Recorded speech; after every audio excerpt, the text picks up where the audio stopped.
ஸ்ரீ குருப்பியோ நமக. ஷீரடி சாய்பாபா அற்புதங்கள் பாகம் 3. அருள்மழை ஆரம்பம். யார் அந்த ஜமீன்தார் வெங்குசா? பக்கீரின் மனைவி கணவன் இறந்த சில நாட்களுக்கு பின் அவரது உத்தரவுப்படி செல்லச் சிறுவனுடன் சேலு என்னும் சிறு நகரத்திற்கு சென்றாள். வெங்குசா என்ற பெயரை அவள் சொன்னதுமே ஊர் மக்கள் பயபக்தி காட்டியதைக் கண்டு அவள் பெருமிதமடைந்தாள். ஜமீன்தார் பெரிய பணக்காரராக இருக்க வேண்டும். இது நாள் வரை இந்த குழந்தை பிச்சை எடுத்து உண்ணும் தங்கள் வீட்டில் இருந்து கஷ்டப்பட்டது. இனிமேலாவது நல்ல வசதியாக இந்த குழந்தை வளரட்டும் என்று ஆசைப்பட்டாள் அந்த தாயுள்ளம். அந்த ஜமீன்தார் வீட்டிலும் நம் பாபா ரொம்ப நாட்கள் இருக்க மாட்டார் என்பது பாவம் அந்த வளர்ப்பு தாய்க்கு எப்படி தெரியும்? கோபால்ராவ் தேஷ்முக் வெங்குசா என்ற அந்த பண்ணையார் பெரிய செல்வந்தர். அது மட்டுமில்ல, அதைவிட பெரிய ஞானியும் கூட. சகல மந்திர சாஸ்திரங்களிலும் அவர் தேர்ச்சி அடைந்திருந்தார். நல்ல காரியங்களுக்கு மட்டுமே தான் அவர் தன்னுடைய அந்த மந்திரங்களை பயன்படுத்துவார். ஏழை மக்களுக்கு உதவுவதில் பெரும் இன்பம் கொண்டவர். சிறுவன் பாபாவுடன் அந்த பண்ணையார் முன் போய் நின்றாள் பக்கீரின் மனைவி. வெங்குசா அந்த சிறுவனையே உத்து பார்த்தார். அதன் அருள் பொங்கும் வதனம், இது சாதாரண குழந்தை இல்லை, உலகமே போற்றி வணங்கப் போகும் ஞான குரு குழந்தை வடிவில் இங்கே வந்திருக்கிறது என்பது அவருக்கு புரிந்து போயிற்று. அந்த முஸ்லீம் பெண்மணி பாலகனை பற்றி சொல்ல வாயெடுத்தாள். தெரியும் அம்மா என்றார் ஜமீன்தார். இறைவன் என் கனவிலும் வந்து எல்லாவற்றையும் சொல்லிவிட்டான். எங்கோ ஹாரிசாடே லக்ஷ்மி இந்த தம்பதியருக்கு பிறந்து இஸ்லாமியர்களான உங்களால் பாலகனாய் வளர்க்கப்பட்டவன் இவன். இப்போது இவனை வளர்ப்பது என் முறை, அவ்வளவுதான். கவலைப்படாதீர்கள். இன்னும் கொஞ்ச காலத்தில் இந்த பாரத தேசமே இவன் புகழை பாடும். இந்த பாலகனை வளர்க்கும் பாக்கியத்தை கொடுத்த கடவுளுக்கு நன்றி என்று சொல்லியபடியே சிறுவனை வாங்கிக் கொண்டார் வெங்குசா. பக்கீர் மனைவியால் அழுகையை கட்டுப்படுத்த முடியவில்லை. பெற்ற தாய் லட்சுமியும் இப்படித்தானே கதறியிருப்பாள் என்று அவள் எண்ணிக்கொண்டாள். என்ன செய்வது? எல்லாம் இறைவன் இட்ட ஆணை. வளர்ப்பு தாய் விடைபெற மனமில்லாமல் வீட்டை விட்டு விடைபெற்றாள். கணவனுக்கு கொடுத்த வாக்கை நிறைவேற்றிவிட்ட மனநிறைவு மட்டுமே அவளிடம் மிஞ்சி இருந்தது. கொஞ்ச நாட்களிலேயே சிறுவன் வெங்குசா ஜமீன்தாரின் செல்லப்பிள்ளையாக மாறிப்போனான். எப்போதும் அவர் மடியிலேயே அமர்ந்திருப்பான். அவரை ஒரு நிமிடம் கூட பிரிவதே இல்லை. நிரந்தரமாக பிரியப் போகிறோம் என்பதற்காக இத்தனை அன்பை பொழிந்தானோ என்னவோ. சிறுவனை பண்ணையாரின் வளர்ப்பு மகன் என்றே நகரத்தில் பேசிக் கொண்டிருந்தார்கள். தினமும் நடக்கும் பூஜையில் பக்கபலமாக இருந்தான் சிறுவன். எல்லா நுணுக்கங்களையும் கற்றுக்கொண்டான். ஒரு சில வருடங்களிலேயே வெங்குசா தான் கற்ற சாஸ்திரங்களையெல்லாம் சிறுவனுக்கு கற்றுக் கொடுத்தார். சிறுவன் அங்கே இருப்பது ஜமீனில் பணிபுரிந்த சிலருக்கு பிடிக்கவில்லை. மகிமை புரியாத மடையர்கள் அவர்கள். ஜமீன்தார் தங்களையெல்லாம் கண்டுகொள்ளாமல் இப்படி இருக்கிறாரே, விட்டால் அத்தனை சொத்துக்களையும் அந்த பையனுக்கே எழுதி வைத்து விடுவார் போலிருக்கிறதே, அப்படி நடந்தால் தங்களுக்கு ஒன்றுமே கிடைக்காது என்று கோபப்பட்டார்கள் அந்த முட்டாள்கள். நல்லவர்கள் இருக்குமிடத்தில் சில கெட்டவர்களும் இருப்பது உலக நியதிதானே. அந்த கயவர்கள் சதித்திட்டம் தீட்டினார்கள். ஒரு நாள் ஜமீன்தார் சிறுவனுடன் தோட்டத்திற்கு சென்றார். அங்கே ரம்யமான சூழ்நிலையில் ஒரு அரச மரத்தடியில் அமர்ந்து சிறுவனுக்கு ஞானோபதேசம் செய்ய துவங்கினார். வெங்குசா கண்களை மூடி உபதேசம் செய்து கொண்டிருக்க சிறுவனும் கண்களை மூடி அதை கேட்டுக்கொண்டிருந்தான். துரோகிகளுக்கு அது சரியான நேரமாக அமைந்தது. கண்மூடி அமர்ந்திருக்கும் சிறுவனை தாக்க இதுவே தகுந்த நேரம் என்று அவர்கள் கருதினார்கள். பலசாலியாக இருந்த ஒருவன் ஒரு பெரிய செங்கல்லை கீழே இருந்து எடுத்தான். அந்த சிறுவனை நோக்கி குறிபார்த்து பலம் கொண்ட மட்டும் வீசினான். அந்த பெரிய சங்கல் மிக வேகமாக சிறுவனின் தலையை நோக்கி விரைந்து வந்தது.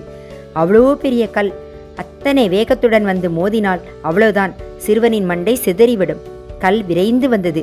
வெங்குசாவும் சிறுவனும் கண்களை மூடிக்கொண்டு தியானம் பண்ணி கொண்டிருந்தார்கள். அந்த கொலைகார கல் சிறுவனின் தலையை நெருங்கிய சமயம் கண்களை சட்டென்று திறந்தார் வெங்குசா. அந்த செங்கல்லை ஒரு வினாடி உற்று பார்த்தார். அவ்வளவுதான், சிறுவனின் தலைக்கு மேல் வந்திருந்த அந்த கல் அப்படியே அந்தரத்திலேயே நின்று மிதந்து சுழன்று நின்றது. எதிரிகள் அந்த காட்சியைக் கண்டு பதைத்து போனார்கள். கல்லை வீசியவன் அச்சத்தில் அந்த வினாடியே ஐயோ என்று கதறியபடி தரையில் விழுந்து இரத்தம் கக்கி செத்து போனான். சிறுவன் கண்களை இப்போது மெல்ல திறந்து பார்த்தான். வெங்குசாவின் ஆத்மசக்தியால் தன் தலைக்கு மேல் சுழன்று கொண்டிருக்கும் செங்கல்லை தாவி பிடித்தான். தன் மடியில் வைத்து கொண்டான். தன் குரு வெங்குசாவியை உற்று பார்த்து மெல்ல புன்னகைத்தான் அந்த பாலகன். வளர்ப்பு மகனை பிரிய வேண்டிய நேரம் இப்போது தனக்கும் வந்துவிட்டது என்பதை புரிந்து கொண்டார் ஜமீன்தார். கண் உயர்த்தி பார்த்தார். தொலைவில் ஒரு விவசாயி கருமை நிற பசுமாட்டுடன் நடந்து செல்வதை கண்டார். சிறுவனிடம் மெல்லிய குரலில், இது நிறைய அந்த பசுமாட்டின் பாலை கறந்து கொண்டு வா என்று சொல்லி தன் கமண்டலத்தை எடுத்து கொடுத்தார். சிறுவன் ஓடிப்போய் விவசாயியிடம் சென்று வெங்குசா கூறியதை சொன்னான். கமண்டலத்தை நீட்டினான். விவசாயி பெரிதாக சத்தமெழுப்பி சிரித்தான். ஏனப்பா, வித்து பிடித்திருக்கிறதா உன் பண்ணையாருக்கு? இது மலட்டு மாடு. நானே இதை வெட்டியாக வளர்த்து வருகிறேன். ஒன்றுக்கும் பிரயோஜனமே இல்லாத இது எப்படி பால் தரும்? மீண்டும் சிரித்தான் அந்த விவசாயி. சிறுவன் விடவில்லை. எதுவாக இருந்தாலும் நீ ஜமீன்தாரிடம் வந்து சொல்லு. காரணமில்லாமல் அவர் எதுவும் கூற மாட்டார். அவர் நினைத்தால் எதுவும் நடக்கும் என்று சொன்னான் அந்த பாலகன். மாட்டுச் சொந்தக்காரனுக்கு நம்பிக்கையே இல்லை. இருந்தாலும் பால் கேட்டவர் ஜமீன்தார் ஆயிற்றே. அதனால் தன் மலட்டு மாட்டை அழைத்து கொண்டு வெங்குசா அருகில் வந்தான் விவசாயி. ஜமீன்தார் மெல்ல எழுந்தார். அந்த மலட்டு மாட்டை நெருங்கி அதன் மடியை மெல்ல நீவினார்.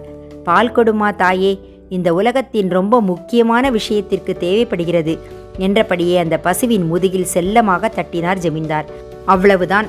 அடுத்த வினாடி அந்த மலட்டு பசுவின் மடியிலிருந்து பால் தானாகவே பீச்சத் தொடங்கிற்று. கமண்டலம் நிரம்பியும் பால் வந்து கொண்டே இருந்தது. வெங்குசா பசுவின் முதுகில் மீண்டும் தட்டினார். நீ மலடியாக இருந்தும் உன்னை நல்லபடியாக கவனித்து கொண்ட இந்த ஏழை விவசாயிக்கு உன் வாழ்நாள் பூராவும் நீ நிறைய பால் கொடுத்தாயே. வணங்கி வழி அனுப்பினார் பண்ணையார். சிறுவனை அருகில் அழைத்தார். தம்பி, உன் பயணம் மீண்டும் துவங்குகிறது.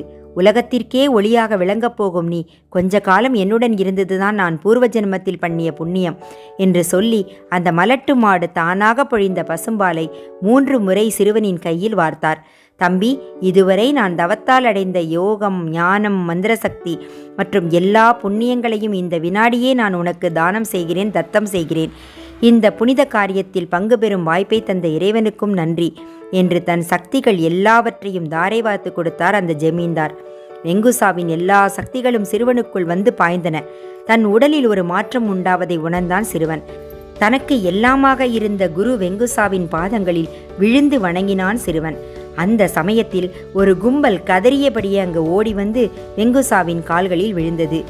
செங்கல்லை வீசி பாபாவை கொல்ல பார்த்த படுபாதக கும்பல்தான் அது. செங்கலை வீசியவன் அடுத்த வினாடியே தரையில் விழுந்து உயிரை விட்டானே, அந்த பாவியை காப்பாற்றும்படி கதறினார்கள் அவர்கள். வெங்குசா மெல்ல சிரித்தார். தம்பிகளா, என் சக்திகள் எதுவும் இப்போது என்னிடம் இல்லை. உங்கள் தோழன் பிழைக்க வேண்டும் என்றால் யார் ஒழிய வேண்டும் என்று நீங்கள் கல்லை எறிந்தீர்களோ அந்த தம்பியின் கால்களை பிடித்து கதறுங்கள். அவன் மனது வைத்தால் மட்டுமே மாண்டவன் உயிர் பிழைக்க முடியும் என்றார் பண்ணையார். அத்தனை பேரும் ஓடி வந்து சிறுவனின் காலை பிடித்து கொண்டு கதறினார்கள். சிறுவன் மெல்ல எழுந்தான். குருநாதரின் கமண்டலத்திலிருந்து கொஞ்சம் பாலை எடுத்து மாண்டவன் அருகில் சென்று பிரார்த்தித்து தெளித்தான். அடுத்த வினாடியே செத்தவன் பிழைத்தான். பாபாவின் அருள்மலை அன்று ஆரம்பித்ததுதான், இன்று வரை தொடர்ந்து கொண்டே இருக்கிறது. பாபாவின் அற்புதங்கள் பாகம் 3 முடிந்தது. பாகம் 4 தொடரும்.